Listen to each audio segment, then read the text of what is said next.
नमस्कार, मैं हूं ओम शर्मा और आप देख रहे हैं भारत टीवी न्यूज। आज 9 मई 2026 की तारीख पश्चिम बंगाल के इतिहास में सुनहरे अक्षरों में दर्ज हो गई। ग्राउंड आज उस पल का गवाह बना जिसका इंतजार भाजपा समर्थकों को दशकों से था। ममता बनर्जी के 15 साल के किले को ढहाकर शुभेंदु अधिकारी ने आज पश्चिम बंगाल के मुख्यमंत्री के रूप में शपथ ली। यह सिर्फ एक शपथ ग्रहण नहीं है, बल्कि बंगाल की राजनीति में एक बहुत बड़े बदलाव का शंखनाद है। आज के इस विशेष बुलेटिन में हम आपको बताएंगे उस मंच की हर हलचल जहां प्रधानमंत्री मोदी से लेकर योगी आदित्यनाथ तक देश के दिग्गज जुटे थे। ब्रिगेड परेड ग्राउंड में जन सैलाब उमड़ा था। मंच पर भगवा लहर साफ देखी जा सकती थी। प्रधानमंत्री नरेंद्र मोदी जैसे ही मंच पर पहुंचे, पूरा मैदान जय श्री राम और वंदे मातरम के नारों से गूंज उठा। उसके साथ गृह मंत्री अमित शाह, रक्षा मंत्री राजनाथ सिंह और भाजपा अध्यक्ष जेपी नड्डा मौजूद थे। लेकिन आज की सबसे खास बात थी पड़ोसी राज्यों के मुख्यमंत्रियों का जमावड़ा। उत्तर प्रदेश के मुख्यमंत्री योगी आदित्यनाथ को देखते ही जनता का उत्साह सातवें आसमान पर था। वहीं बिहार के नवनियुक्त मुख्यमंत्री सम्राट चौधरी ने भी मंच पर अपनी उपस्थिति दर्ज कराई। सम्राट चौधरी, जो अप्रैल 2026 में ही बिहार के पहले भाजपा मुख्यमंत्री बने हैं, आज शुभेंदु अधिकारी के शपथ ग्रहण में विशेष अतिथि थे। उन्होंने मंच से संदेश दिया कि डबल इंजन की सरकार अब पड़ोसी राज्यों के तालमेल से चलेगी। सम्राट चौधरी का बंगाल आना यह दर्शाता है कि भाजपा अब पूर्वी भारत, बिहार और बंगाल को अपना सबसे मजबूत गढ़ बना चुकी है। चिराग पासवान, जो केंद्रीय मंत्री हैं, उन्होंने भी जिन्हें पीएम मोदी अपना हनुमान कहते हैं, युवाओं के बीच आकर्षण का केंद्र बने रहे।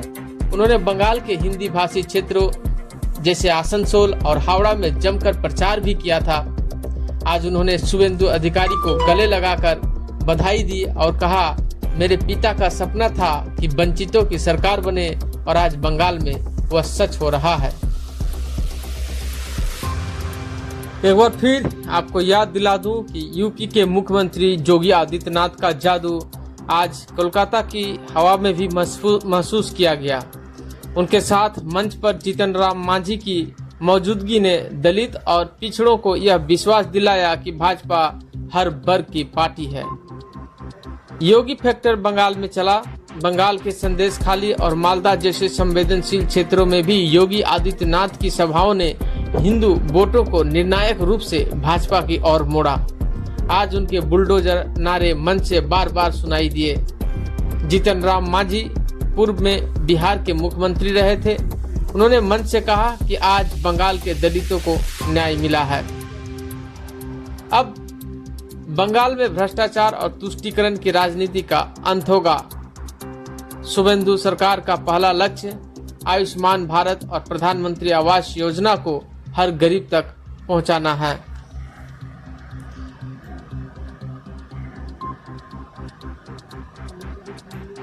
ब्रिगेड परेड ग्राउंड में जो लहर उठी है वह आने वाले सालों में पूरे देश की राजनीति को प्रभावित करेगी। कोलकाता के इस परेड मैदान में आए लोग यह कह रहे थे कि चुनाव बाद की हिंसा को रोकना और पुलिस प्रशासन का राजनीतिकरण खत्म करना पहली प्राथमिकता होनी चाहिए सरकार की। बंगाल पर चढ़े भारी कर्ज को कम करना और उद्योगपतियों को वापस राज्य में लाना एक बड़ी चुनौती साबित होगी।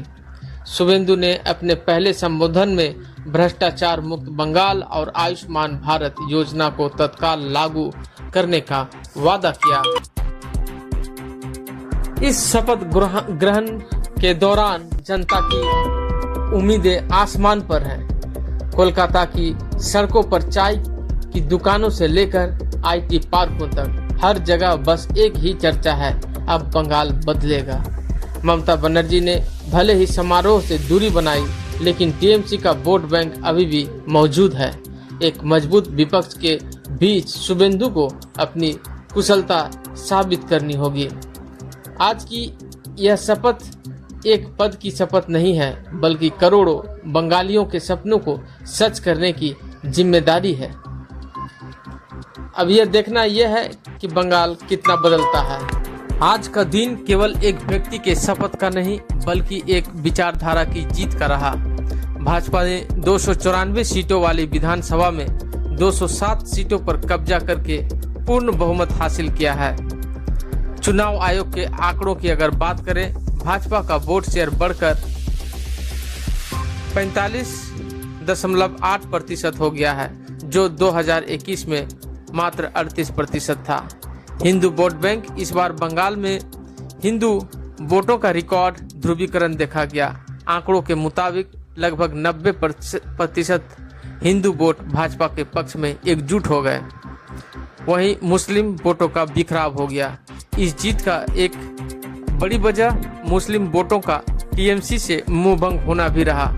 कांग्रेस, लेफ्ट और आईएसएफ के कारण मुस्लिम वोट कई हिस्सों में बंट गए, जिसका सीधा फायदा भाजपा को हुआ।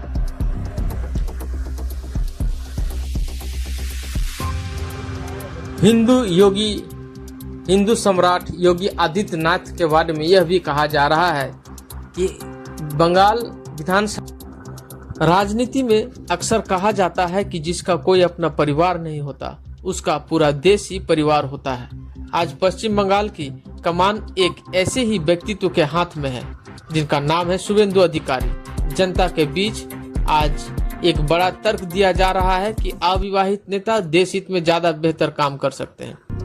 क्यों? क्योंकि उनके पास खोने के लिए कुछ नहीं और पाने के लिए सिर्फ जनता का आशीर्वाद है। शुवेंदु अधिकारी का कोई अपना बेटा या बेटी नहीं है, जिसके लिए उन्हें संपत्ति छोड़नी या जोड़नी पड़े, या जिसे उन्हें राजनीति में सेट करना पड़े।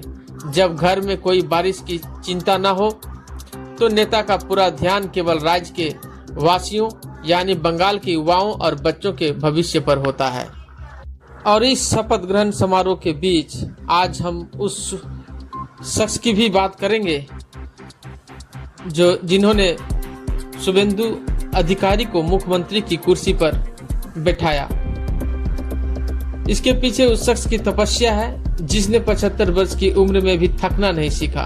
प्रधानमंत्री नरेंद्र मोदी, एक ऐसा नाम जो आज ऊर्जा का पर्याय बन चुका है।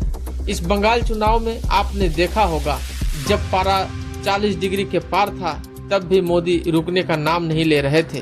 क्या आप जानते हैं, इस एक चुनाव को जीतने के लिए प्रधानमंत्री ने 22 दिनों के भीतर 19 बड़ी रैलियां की। झारग्राम से लेकर कुछ बिहार तक उन्होंने बंगाल के हर कोने को अपनी ऊर्जा से भर दिया। लोग बंगाल ने दशकों तक भाई भतीजेवाद और परिवारवाद की राजनीति भी देखी है, लेकिन शुवेंदु के मुख्यमंत्री बनने के साथ ही परिवारवाद के आरोपों पर हमेशा के लिए ताला लग गया। अक्सर देखा गया है कि बड़े बड़े नेता अपने बच्चों को सत्ता सौंपने के चक्कर में राज्य का कल्याण भूल जाते हैं, लेकिन शुवेंदु अधिकारी के साथ ऐसा कोई डर नहीं है। उनके लिए बंगाल की 10 करोड़ जनता ही उनका परिवार है। उनका हर फैसला, हर नीति और हर पसीना केवल और केवल बंगाल के विकास के लिए बहे। अब देखना यह होगा कि शुवेंदु अधिकारी आगे क्या करते हैं, किस तरह से काम करते हैं, उनका काम करने का तरीका और अंदाज क्या होगा, यह समय बताएगा।